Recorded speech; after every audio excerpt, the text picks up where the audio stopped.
वहीं फरीदाबाद की अल-फलाह यूनिवर्सिटी में सर्च ऑपरेशन जारी है। जराये के मुताबिक सभी कमरों की तलाशी ली गई। पुलिस ने 6 से 8 लोगों को हिरासत में लिया। हिरासत में लिए गए लोगों से पूछताछ जारी है। हिरासत में यूनिवर्सिटी स्टाफ, डॉक्टर, स्टूडेंट शामिल किए गए। तो कई लोगों से पूछताछ की गई है। अल-फलाह यूनिवर्सिटी में ये जो सर्च ऑपरेशन है ये चलाया जा रहा है। जराये के मुताबिक सभी कमरों की तलाशी ली गई है। पुलिस ने 6 से 8 लोगों को हिरासत में लिया है।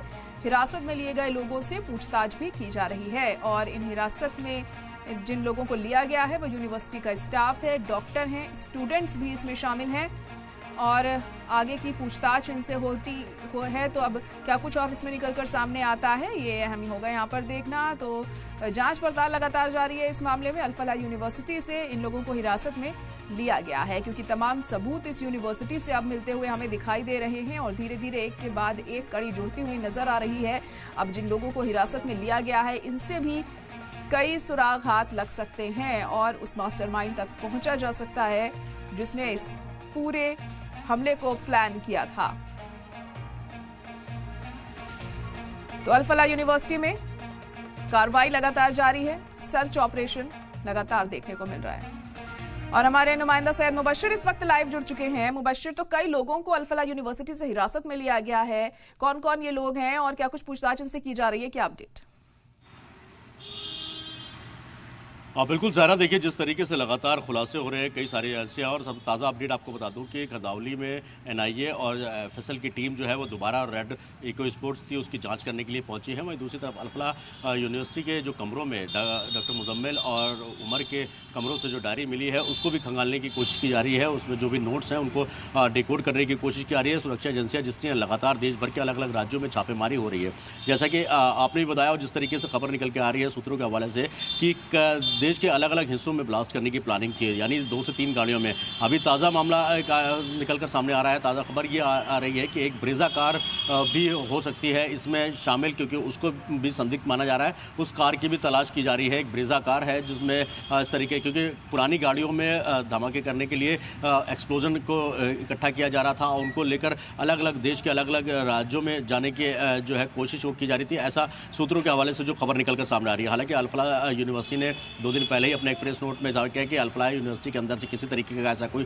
संदिग्ध सामान या कोई ऐसा एल्युमिनियम नाइट्रेट वगैरह या जिस तरीके के पदार्थ है वो कुछ भी नहीं मिला है उस पर। लेकिन आज हो सकता है अल-फलाह यूनिवर्सिटी की तरफ से एक प्रेस कॉन्फ्रेंस भी की जाए और उसमें सारी चीज़ें जो उनका पक्ष है वो रखा जाए। लेकिन अभी तक जिस तरीके से शुरुआती जाँच में जांच एजेंसियाँ लगातार एक के बाद एक नए खुलासे करते आ रही हैं, उससे ये साफ तौर पर जाहिर हुआ था कि दिल्ली धमाकों की साजिश कोई छोटे मोटे पैमाने पर नहीं थी, काफ़ी बड़े पैमाने पर थी और दिल्ली समेत कई और राज्यों को भी दिलाने की एक कोशिश की गई थी। जी बिल्कुल, लेकिन अब जिस तरीके से खुलासे हो रहे हैं तो ये माना जा रहा है कि एक बड़े हमले की तैयारी थी और जिस तरीके से लाल किले पर ये जो हमला हुआ है ये क्या जल्दीबाजी में किया गया या फिर क्या लग रहा है आपको कि जिस तरह से चीजें यहाँ पर सामने आई हैं कि एक अगर ध्यान नहीं दिया जाता तो बहुत बड़ा हमला भी हो सकता था?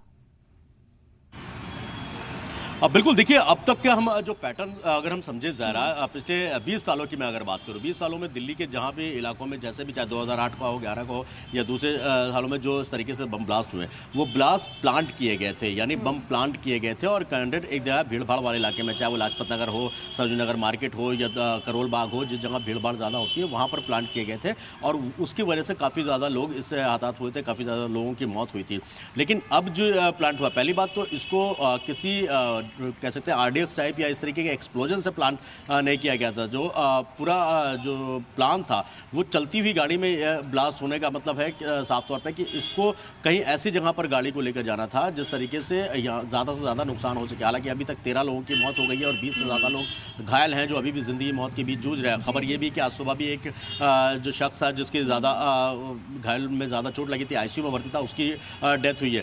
तो ये प्लांट जो किया गया है, ये जो ब्लास्ट हुआ है लाल किले के गेट नंबर 1 के सामने, मेट्रो के गेट नंबर 1 के सामने, वो जल्दबाजी में ही किया हुआ लग रहा है क्योंकि चलती हुई गाड़ी में अमूमन हमने देखा है कोई भी गाड़ी में ब्लास्ट होता है या किसी तरीके का और दूसरी जगह एक्सप्लोजन होता है तो उसको प्लांट करके प्रॉपर तरीके से वहाँ रखा जाता है। लेकिन उमर का जिस तरीके से अभी DNA टेस्ट हुआ, DNA में भी ये बात निकल कर सामने आई, जो उमर की माँ से DNA टेस्ट कराया गया तो वो मैच किया गया, यानी कार को I-20 कार जिसमें ब्लास्ट हुआ है उसमें उमर था और उमर के भी परकच्चे उड़ गए, उसके भी जिस्म के लोथड़े को अलग अलग जो है इकट्ठा किया गया। तो ये बात तो वाज़ेह हो चुकी है कि उमर ही उस गाड़ी को चला रहा था और ये जो ब्लास्ट हुआ है वो पूरी तरीके से जल्दबाजी या हड़बड़ी में किया गया है, यानी प्लान कुछ और था लेकिन हो कुछ और गया फिलहाल। जी बिल्कुल, और देखिए लगातार एक के बाद एक खुलासे भी हो रहे हैं अल-फलाह यूनिवर्सिटी से, जिन 4 लोगों को हिरासत में लिया गया है। क्या लग रहा है कि और भी गिरफ्तारियां यहां से मुमकिन है, और भी सबूत मिल सकते हैं, क्योंकि सारे तार इस यूनिवर्सिटी से जुड़ते हुए दिखाई दे रहे हैं?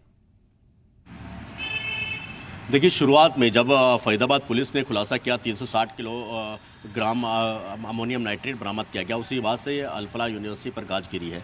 अल-फलाह यूनिवर्सिटी के 4 लोगों को अभी तक, डॉक्टरों को जो थे वहाँ पर टीचर्स थे, उनको गिरफ्तार किया गया। उमर हो, मुजम्मिल हो या फिर इन लोगों को उमर के हालांकि ये मौत हो चुकी है, जो कि अब डीएनए टेस्ट में ये चीज़ वाज़ेह हो चुकी है कि उमर ही गाड़ी चला रहा था और उसके धमाके में मौत हुई है। और जिन लोगों को गिरफ्तार किया, पुलिस लगातार छानबीन कर रही है। आज भी पुलिस एनआईए की टीम और इंटेलिजेंस की टीम सब अल-फलाह यूनिवर्सिटी के आसपास हैं। जो रेड कार इको स्पोर्ट्स की बात की जाती है, उसको भी बरामद किया गया देर रात, और उसके बाद उस पर भी जो है कार्रवाई, वहाँ भी जांच चल रही है। उससे कहते हैं अभी कह सकते हैं कि अल-फलाह यूनिवर्सिटी पे और भी कई सारी चीज़ें जो है वो निकल कर सामने आ सकती है। वजह उसके पास है कि जांच एजेंसियों का जो दायरा है वो लगातार जो है बढ़ता जा रहा है, और इसकी वजह से एक कार और संदिग्ध बताई जा रही है कि 2 से 3 कारें थी, जिसमें 2 कारें तो एक तरीके से बरामद हुई हैं। एक तो इको स्पोर्ट है जो कल रात बरामद की गई, दूसरी तरफ i20 कार थी जिसमें ब्लास्ट हुआ। एक ब्रेजा कार बताई जा रही है और ब्रेजा कार के अंदर उसको भी संदिग्ध माना जा रहा है। पुलिस उसकी भी तलाश कर रही है। अब देखना ये ब्रेजा कार अगर मिलती है तो उसमें किस तरीके की चीज़ें, क्योंकि हालांकि कल रेड कलर की जो इको स्पोर्ट कार मिली है उसमें भी कुछ संदिग्ध सामान मिला है। एक व्यक्ति को पुलिस, जैसे कि वीडियो आए हैं वहाँ से जो जानकारी निकल गई, एक व्यक्ति को वहाँ से उसी गाड़ी में हिरासत में लिया गया है और उसी गाड़ी अपनी गाड़ी में पुलिस अपनी गाड़ी में पीछे लटाकर उसको लेके जा रही थी। आए व्यक्ति कौन है, किस तरीके से, फहीम नाम बताया जा रहा है कि, और उसका एक गैराज है जो सर्विस सेंटर है, और ये उमर का रिश्तेदार है। यानी साफ तौर पर जो कड़ियाँ हैं वो लगातार जोड़ने की जो कोशिश है वो जांच एजेंसियां लगातार कर रही है फिलहाल। ज़हरा, बिल्कुल, चलिए बहुत शुक्रिया मुबश्शिर सारी जानकारी के लिए। तो लगातार जो जांच एजेंसियां हैं कोई कसर नहीं छोड़ रही हैं यहाँ पर एक के बाद एक सुराग जुटाने में, और क्या कुछ मदद और मिलती है इन तमाम सबूतों से, ये बहुत अहम होगा यहाँ पर देखना। तो आपको बता दें कि अल-फलाह यूनिवर्सिटी से 4 और लोगों को हिरासत में लिया गया है, पूछताछ उनसे की जाएगी। वहीं 3 डायरियां भी बरामद की गई हैं।